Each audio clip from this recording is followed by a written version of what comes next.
Hey, what's up, everybody? I'm here to give you guys my review for WWE NXT UK for May 15th, 2019, and this is episode 43. And we had the commentary team of Nigel McGuinness and Vic Joseph, and the show started right off with the match. It was Piper Niven versus Jamie Hayter. And, it was basically a squash match. Well, nothing basic about it. It was a squash match. You know, Piper Niven just gets the win immediately. She hits the high crossbody, the cannonball into the corner, and then the Michinoku driver just gets the win just like that, which makes sense for this to be a squash match because Piper Niven's this big, powerhouse, and you want to really build her up as a strong, powerhouse, so it makes sense for this to be a squash, so I liked it. And then Toni Storm gets interviewed, and she talks about how Nina Samuels, has made the biggest mistake of her career by bringing up her family past and stuff like that. And she said that, she would have given Nina Samuels a match, but now she's made her want this match more than Nina Samuels. And she's even willing to put the NXT UK women's title on the line just to get the match. And she said that she's going to go ask, Johnny Saint about it. And that was that. We find out later on in the show via Johnny Saint's Twitter page that the match is going to happen in 2 weeks from this episode. So it's not the most recent episode to happen, but it's going to happen next week. So I'm actually pretty excited about it. I actually think it could be a very well-quality NXT UK Women's title match. I think they've done a pretty good job building up to this match. So I'm actually looking forward to it. And this is easily, I think, the best promo that Toni Storm has cut since she's joined WWE. I think it was awesome.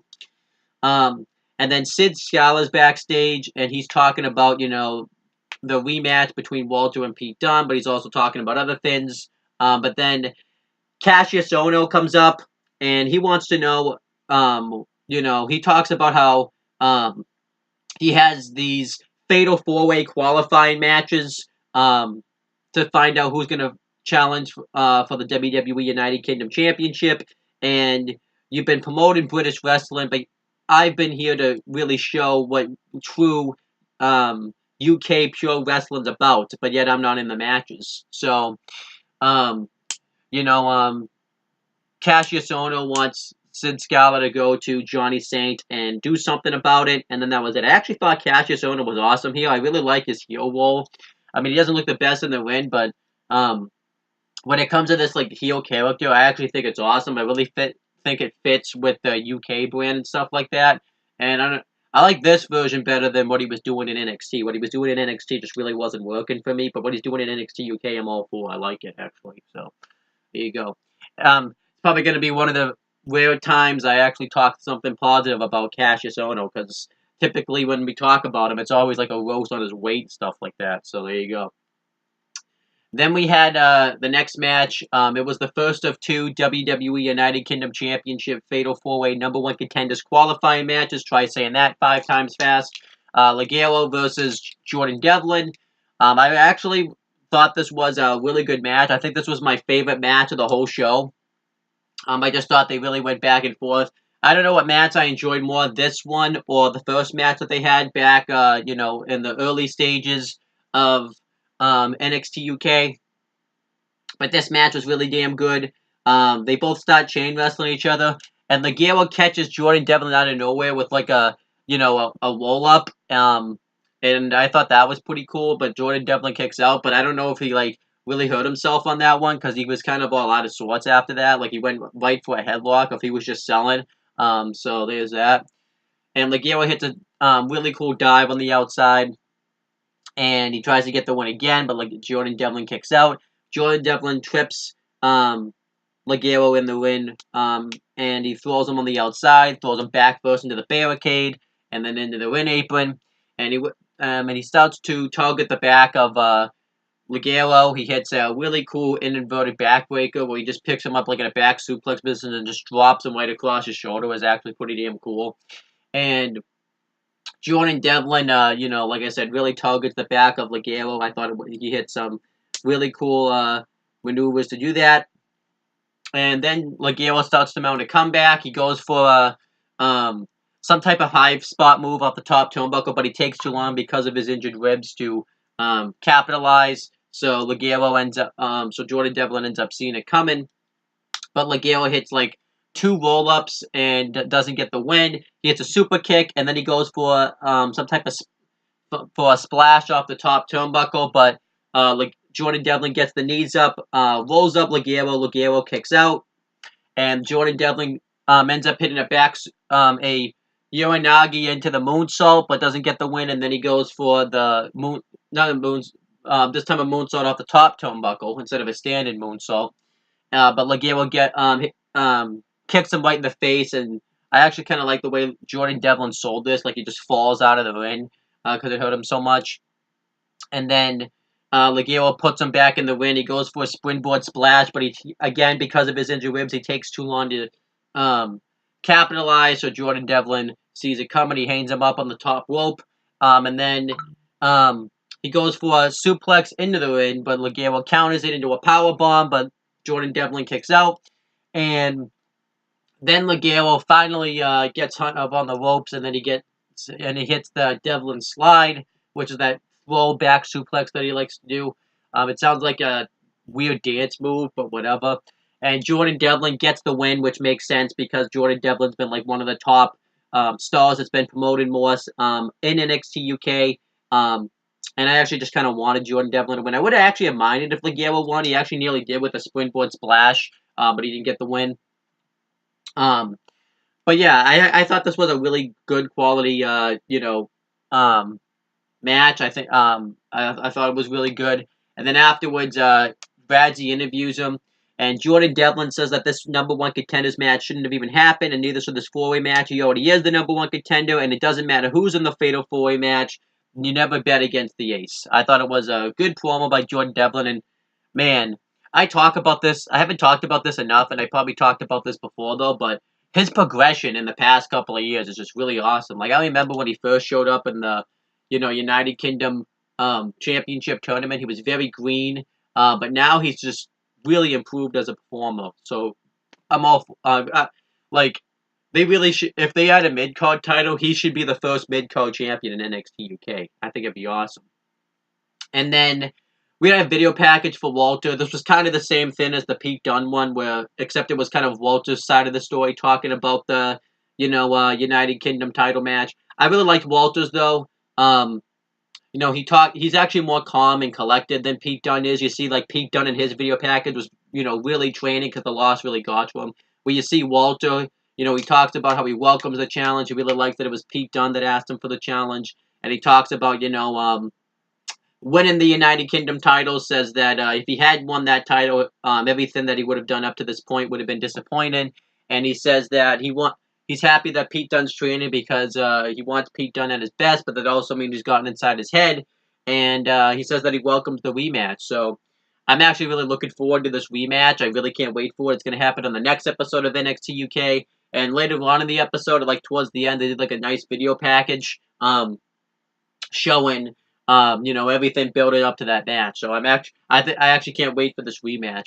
I don't know if they're going to do a clean finish or not, though, because it seems weird that they're doing the rematch on NXT UK television. Something tells me something sketchy is going to happen. Because you would think they want to hold this off, like, for even, like, a future NXT TakeOver episode, like, NXT TakeOver, whether that's UK or just regular NXT. But, yeah, they're doing it now. I mean, maybe they don't want to do it at a TakeOver because, because I really want to do another UK TakeOver. So, we'll have to wait on that. But then Mustache Mountain get interviewed, and they talk about the rematch. They say they want Pete Dunne to win, but they also said that they want another rematch, and that's, the Grizzled Young Veterans to put the NXT UK Tag Team titles on the line against them. So, now they're going to finally build to that match. I really hope that means that they are going to do another UK takeover, because if the Mustache Mountain are going to win the belts, then this would be the perfect moment to do that match, but we'll have to wait and see.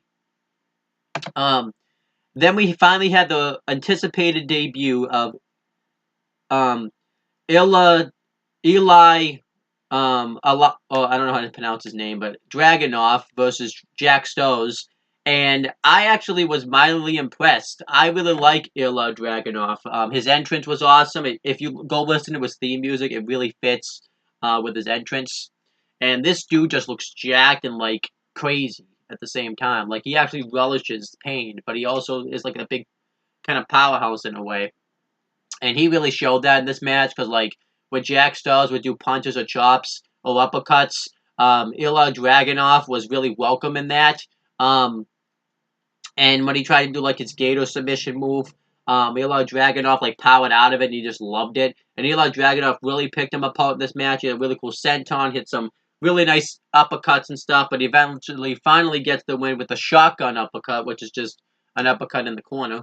Um, and yeah, I really like Ilya Dragunov. He even celebrated backstage by like punching the walls and stuff, and I think he could go a long way in NXT UK. He could be a future WWE United Kingdom champion. So I really hope that happens. I really like this squash match too. I thought it was a nice showcase for him. He didn't show a lot in this match though. But I think once he actually has like a legitimate match, we'll really get to see what he's capable of. But I still thought with what they showed in this like little squash match, I thought really got him over. And then we had Mark Andrews and Noam Dar get interviewed. And they talk about the first match that they had, when Noam Dar had the injury scare. And they're going to have a rematch on the next episode, which was this most recent episode of NXT UK. Noam Dar talks about how he may have said all that shit back then, when he had his heel turn. But being away made me realize how precious my time is in NXT UK and how much he wants to be here. And Mark Andrews says that he wasn't happy either with how the last match ended, so they shake hands afterwards and say may the best man win.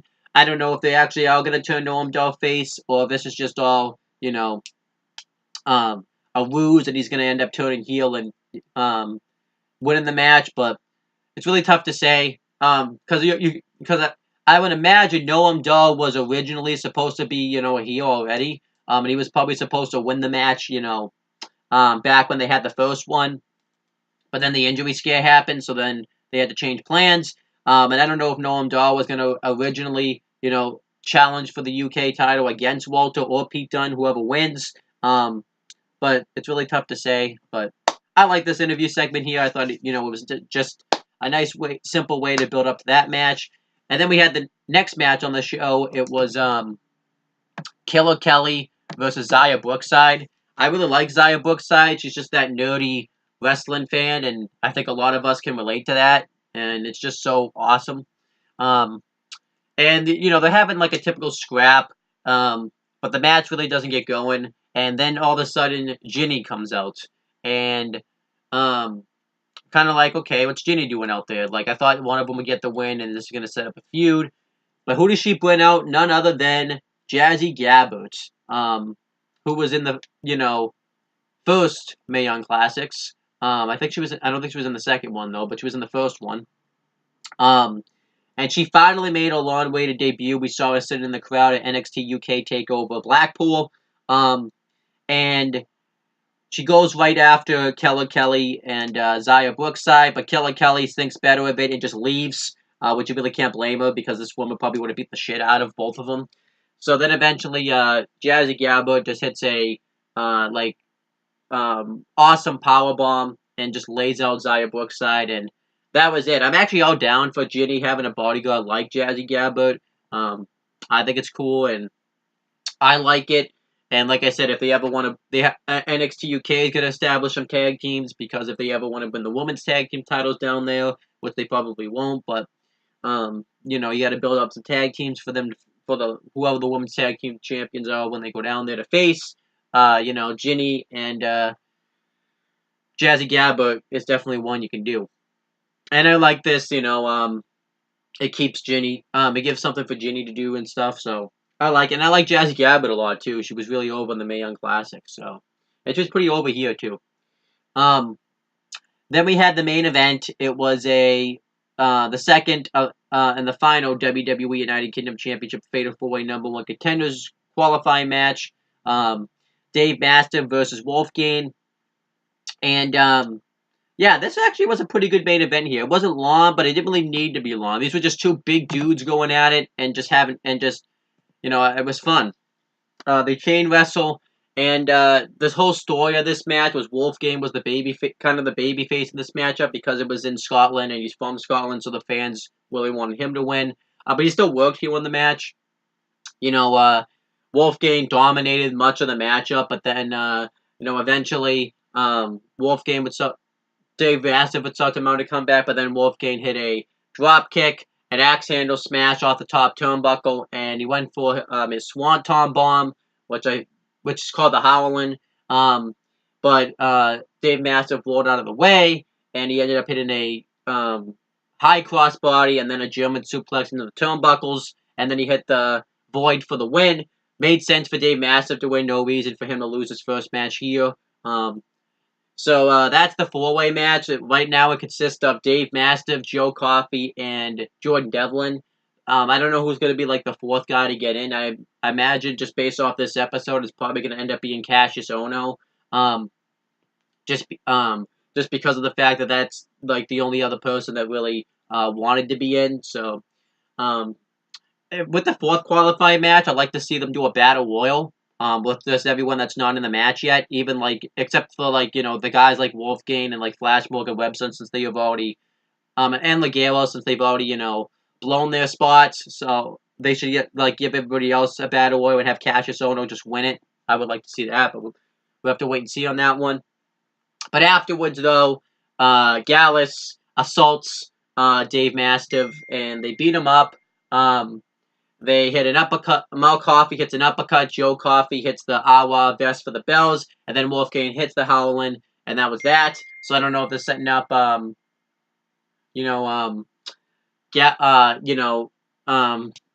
Joe Coffey versus Dave Mastiff from this. But it's really weird. It also depends to those two on who wins the Fatal 4-Way match. So we'll have to wait on that. But yeah, that was NXT UK.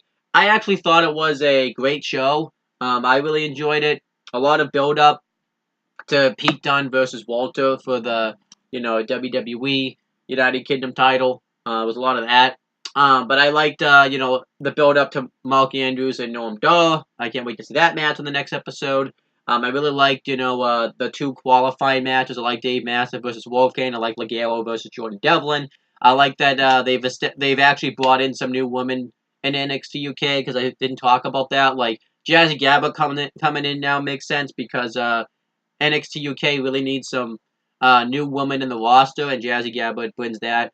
I wonder if they're going to do something now where she'll beat Toni Storm for the title. I would like to see that, but we'll have to wait and see on that one. So I like that, though. I liked, that was basically it. The build-up, to the NXT UK Women's title match was good, too. So I thought it was a great episode. It wasn't in the letter grade range because, a lot of it's set up. But I thought it was great. I'm going to give it a B+. On the count of, great matches. You had 5 matches on the show, I believe, because you had, which you probably could have cut one of them down, maybe. Like, you could have taken off maybe Piper Niven versus Jamie Hayter, but it didn't hurt the show or anything. But, that was basically it. Maybe, too, you could have done that and maybe added a few more minutes to Dave Mastiff versus Wolfgang if you wanted to, but I don't know. I felt like, though, if that it was fine the way it was, but yeah, that's pretty much it, guys. Thank you guys for watching. Please make sure you guys like, comment, and share this video so people will watch it. Make sure you guys subscribe to this channel for more content and click on the bell so that way every time I upload a video, you guys will get the notification for it. I'm just about to do a channel update video right after this one, and make sure you guys do the same thing for my CM Brothers and the Talking Lady YouTube channels. And that's basically it. Thank you guys for watching. Talk to you later.